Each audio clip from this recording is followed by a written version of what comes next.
Hello, everyone. Welcome to a grade 10 healthy active living education class. The topic today is going to be on sustainable eating habits.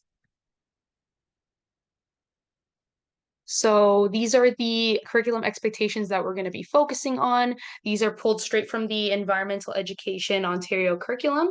We're going to be focusing on C2.2. Then we'll be focusing on C3.1, which is our learning goals for today are to understand the environmental impacts of certain diets and food choices. Students will gain a deeper understanding of how to develop environmentally friendly food habits. And finally, use critical thinking skills and newly gained knowledge to assess the food habits of our school and pose solutions.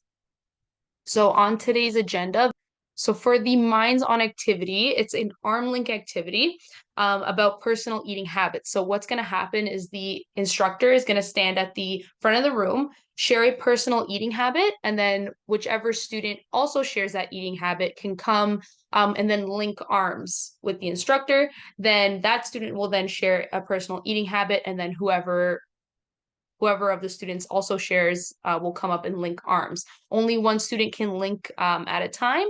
And this is just so everyone can get a sort of sense that not everyone eats the same. And then there's a wide variety of different eating habits. Okay. And then at the end, we should all be connected. So here's the video that I'm going to be showing. It's 5 minutes and 40 seconds. It's about the diet that helps fight climate change. Pretty much the video investigates how much certain diets contribute to climate change. So they say that 25% of climate change is attributed back to food choices more than the carbon emissions of transportation. My favorite part of the video is when it talks about how it can be overwhelming for people to feel that they can, actually impact climate change and they can sometimes feel hopeless. So it says that by just changing your dietary habits, you can actually have a really big impact on climate change in general.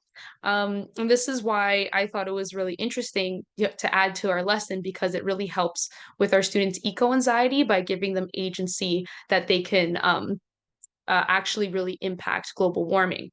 So now I have some questions for the class. Sorry, I skipped a slide. After this video, I'm going to ask, what are your initial thoughts?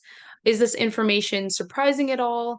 And is this information alone persuading you to choose more plant-based options? So these are just some guiding questions. However, I would hope that my class guides their own discussion and we can really dive deep into the content there. So now this is the actual lesson on healthy eating and the environment. All of this information is going to be pulled from Canada's Food Guide. So it'll be talking about food choices in the environment, impact of food on the environment, food waste, making environmentally friendly choices, and how to waste less. So this is the first slide on how to choose environmentally friendly food choices. So I won't get into all of it here, but they give some advice such as, like the video said, switching to more vegetables and fruits, staying away from more meat products to choose plant-based protein foods more often. But then they also go into other tips. So saying how your cart should be colorful because of all the fruits and veggies, choosing in-season fruits and veggies. They're less expensive, they're tastier, they're fresher. Also reading food labels, so all things like that. Then the impact of food on the environment. So the impact of food has on the environment is influenced by the type of food, where it comes from, and how it is produced, packaged, processed, and transported. Like the video said, plant-based food products use less resources such as land and water. And of course, if you buy locally, there's going to be less transportation.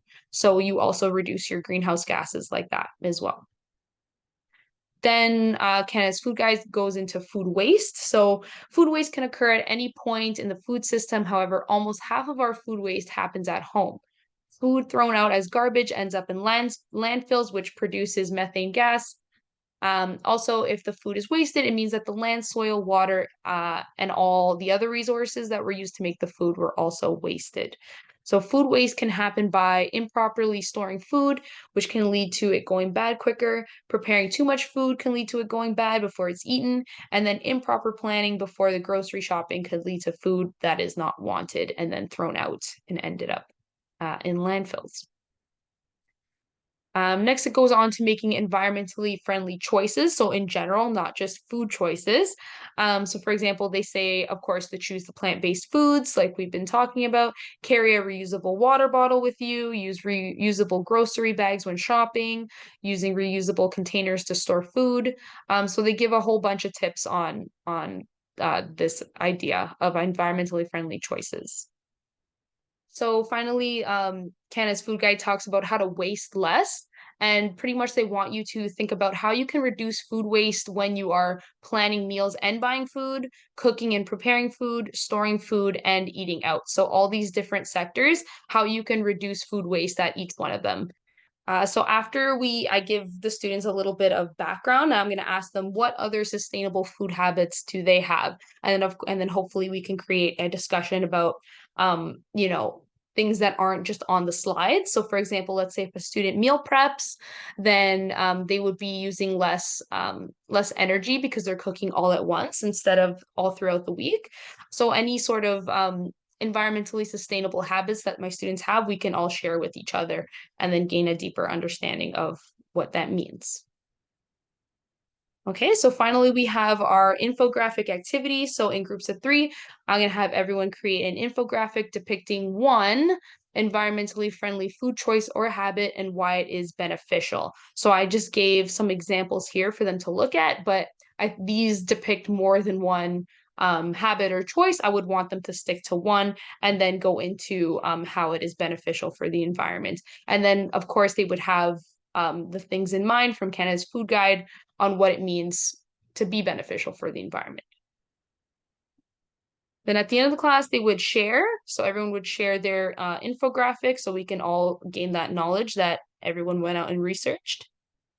And then finally, for the consolidation, I just have some reflection questions.